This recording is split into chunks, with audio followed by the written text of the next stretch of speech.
before I put the gas on it, or in it, I'm going to make just one tack weld to hold it together in place.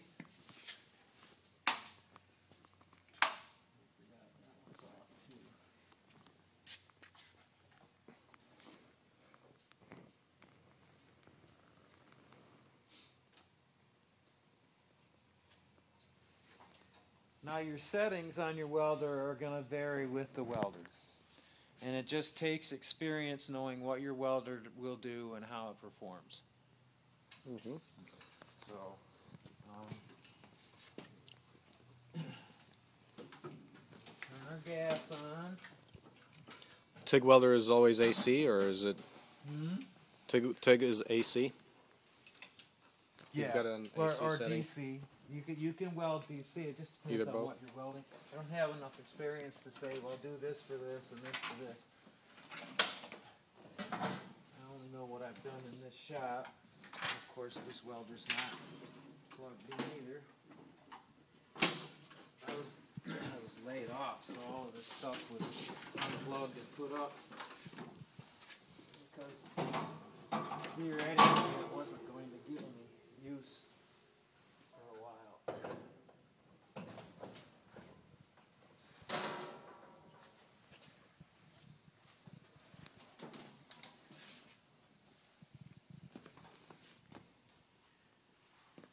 Now I will say, you want somebody with experience welding these together, because if you don't, you're going to have problems. And we will pressure check these. What I do is I weld about 3 or 4 of them together, and then we pressure check them. Mm-hmm. And I run these up to 3,000 psi. And then we bang on them with a hammer and throw them around and do whatever we can to try to destroy that weld. And that's how we test our welds. Okay? There are more advanced methods of doing it, like ultrasound and X-ray and stuff like that. Unless you're building a nuclear reactor, wouldn't worry about it too much. You just need to have a good solid weld and make sure it doesn't leak. So, all right, I'm going to turn this on.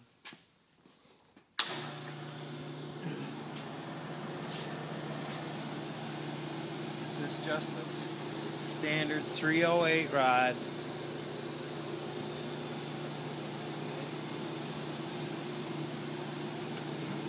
Welding helmets. If you have one with an auto darkening lens, it's more efficient because you can actually see what you want to weld before you start the arc, and it will help you.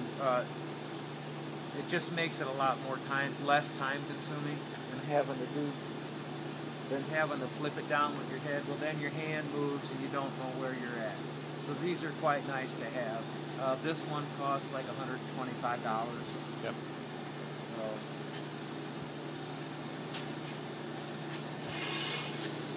Now, we can get hotter by pushing that pedal all the way down, or cooler by backing off.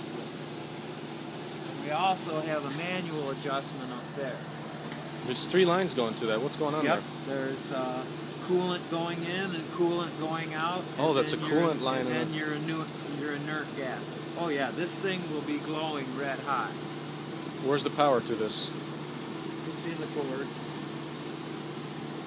That's a combined coolant and power cord. Yep. Okay. Well, no, the coolant is its own entity. The power cord is in the gas line. This thin? Just little metal strands. Yep, the line has little metal strands in there. What voltage is this? 220. It's got to be high because You can make it. This can be set up for 440, 220, or I think even. you don't need a 600. ground.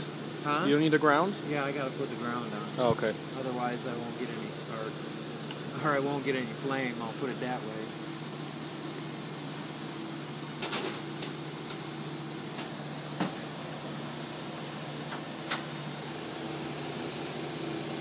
Alright, so I'm just gonna make one tack weld here. Hold this in place.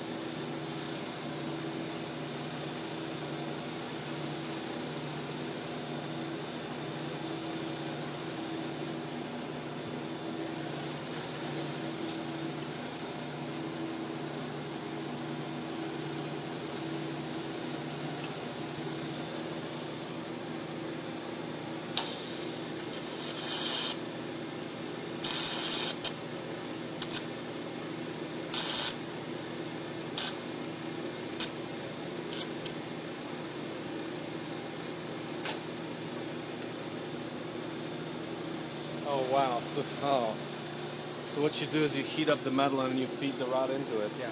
Oh, that's nice. Love it. I've been having some problems with this.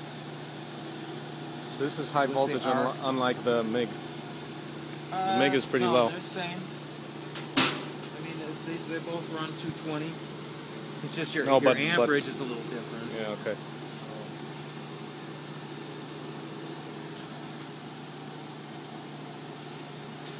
Alright, so now this is more or less held together. I mean, it's not not firm, but we can take that block out of there now and move it around. Oh wow, that is penetration. Yeah. Okay. Huh. Now we can set it up like this. But before we continue welding, we have to put that inert gas in there because I blew a little hole in that. I did blow a little hole in that when I was just tack welding at that time. But it wasn't enough. I backed off soon enough and filled the hole. And it shouldn't have caused any kind of a blockage in here. So.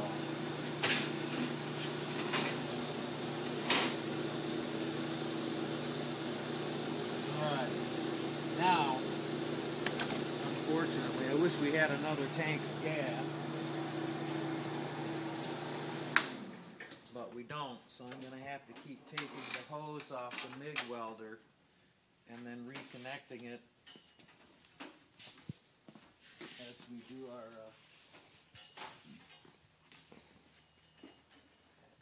as we cut and weld our spacers in between the coils. And this might be better if I put that welder over there. Let's just move this. Oh, I need this too, but this I can back off over there.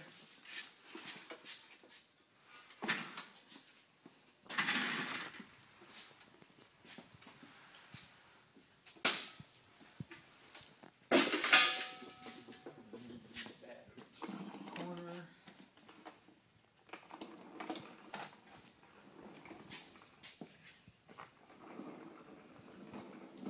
Not being charged, so they're probably not emitting any explosive gases, but better safe than sorry. It's always nice to have a scrap bin handy.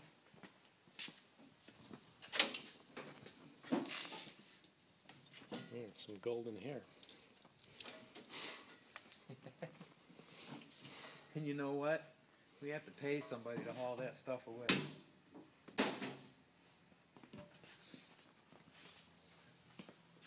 Really? Yep. I take it all down to the Hillcrest farm and we put it in a dumpster there and they come and haul it off every so often. Metal scrap? Yep. We do generate quite a bit of metal scrap. Just a lot of it is just old pieces of equipment that are worn out and they're unserviceable.